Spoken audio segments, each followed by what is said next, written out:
Welcome back to Casual Bias Rugby, round 13, weekend predictions, preview, whatever you want to call it. What a brilliant weekend round 12 was, especially for the South African teams. But we're going to try and be non-biased with it. Straight off the bat, we got Leinster versus the Bulls. Probably the biggest game of the season yet to be played this far. Probably the decider for who ends in that top spot. Absolutely massive for both teams. And we saw the teams come out, and I expected Leinster to probably go a bit stronger with their team. Bulls obviously going full strength. So that's massive for them. I'm going with the Bulls victory, and you can't even say that's biased because I'm a Stormers supporter and we have the biggest rivalry with the Bulls, which means I absolutely hate the Bulls, and I'm predicting the Bulls to get the upset victory. I wouldn't necessarily say that the Bulls are the bogey team of Leinster, but I just think you have to probably go with your full strength team to take on the Bulls. It's not like Leinster's fielding a second string or third string team really. They still have a lot of their big name players, but no one with the likes of, for instance, a Dan Sheehan isn't there, Jameson Gibson-Park. The likes of those guys aren't there. Bulls, obviously, with all their Boks, Philly LaRue, Kainan Moody, Kurtley Arends and Marco van Staden. Absolutely massive team that they picked. So I'm going with the Bulls to scrape over the line, by the way. So it won't be like a massive upset victory. I'm going with the Bulls by 6 points. And I think they'll do it. They're on great form at the moment. Obviously, Leinster on great form as well. But the Bulls, I think they kind of want to get over that voodoo of struggling or South African teams struggling when they travel. And I think that is especially what the Bulls all focus on. They made light work of the Dragons in the second half. But let's be honest, like the first half was close, but they were knocking on the door the whole time. Dragons were defending for their lives. So I'm going with the Bulls to get the victory. Moving on, we got the Dragons versus Zebra.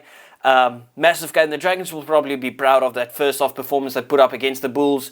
Zebra struggling at the moment, as per usual. But I've actually got the Zebra to get the upset victory over the Dragons on this occasion. I actually feel I want to switch it, but I'm going with Zebra. I do like the way Zebra plays, especially this season. They've decided to switch it up a bit. So I'm going with Zebra, but it's purely based on I want them to win the game. Next up, we got Benetton versus Connacht, or I pronounce it Connacht, whatever.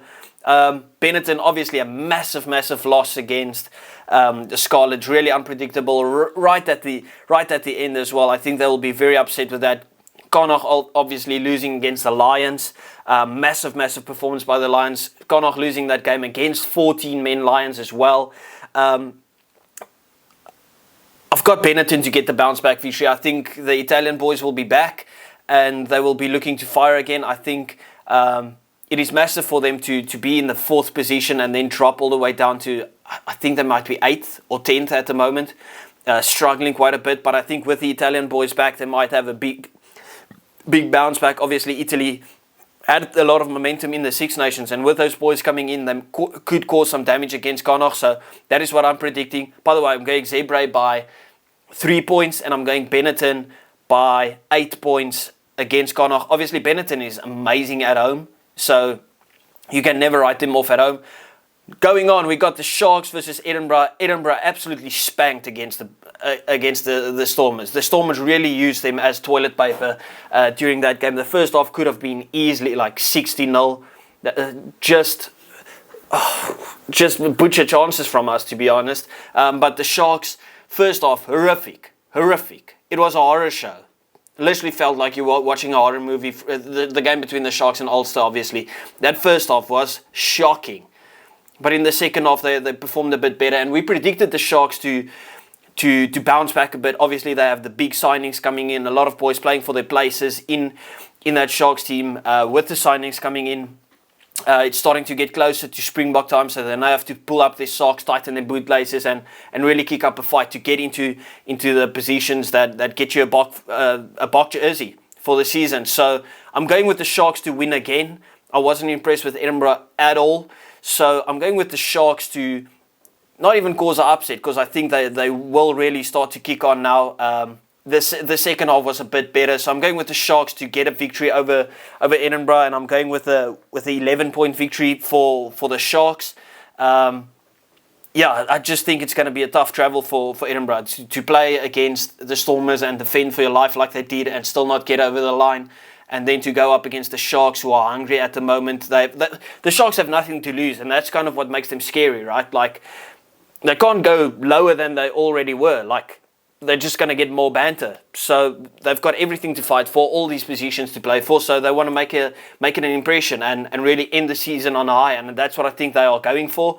And that's why I'm predicting the Sharks to win this game by 11 points. Next up, you've got the Ospreys versus the Lions. And I can't look past a Lions victory.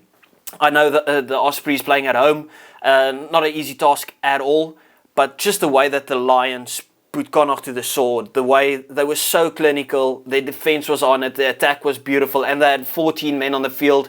We can talk the whole time about the red card. Should it have been a red card? Should it not have been? Are the laws too soft? Is the game getting too soft? What's going on with the refs? But we're going to skip past that and just give credit to the Lions for an absolutely scintillating and clinical performance against Connacht, because you can't do anything else other than that. You have to admire the performance that they put together. So I'm going with the Lions to get a narrow victory over the Ospreys as well. I just feel a lot of these games are going to be narrow victories. So I'm going with the Lions to get a 9-point victory. I feel no one ever really blows the Ospreys away, same as they don't blow people away. So I'm going with the Lions to put up a decent performance. Obviously, the weather plays a massive role in this game, but I'm going with the Lions to get a 9-point victory. Next up, you've got the Stormers versus Ulster, and the Stormers are on firing form at the moment. I do wish we could be a bit more clinical, and the soft tries that we got seeded does make me scared a bit. But the way that Ulster performed against the Sharks was shocking, to say the least. But the biggest battle, obviously, that everyone's going to talk about is Frans Malherbe versus Steven Kitshoff. Teammates for 14 years, obviously at the Stormers, the Western Province, and at South Africa. Always been teammates. First time playing against each other. Absolutely massive battle at scrum time. But I don't see anything else than a Stormers victory. I think this will probably be the biggest margin. Could be the biggest margin points difference wise in this round, and that's not trying to be biased. I just think we're on such good form. Ulster, really, really poor performance against the Sharks, and I think the momentum of the Stormers is just going to continue going. We still know the table is so close. One loss can affect the table so much. We saw it last week, and we jumped from 8th till 5th, and still there's just a 1-point gap between a lot of these teams. So